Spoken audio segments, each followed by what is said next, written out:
Home service muna tayo mga idol.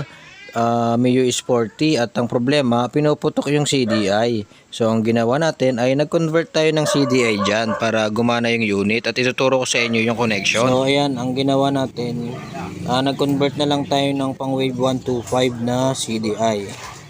Tapos yung connection yan, ayan, yung pulser. Tapos ito yung ignition coil. Ito yung ground at dito yung pinaka power supply. Okay, so ayan, yung ginawa natin. At ngayon ay napalabas na natin ng kuryente. Inumpisahan na natin baguhin ang lahat ng mga connection ng wirings dyan. So ang siningil ko lamang dito ay 12,000.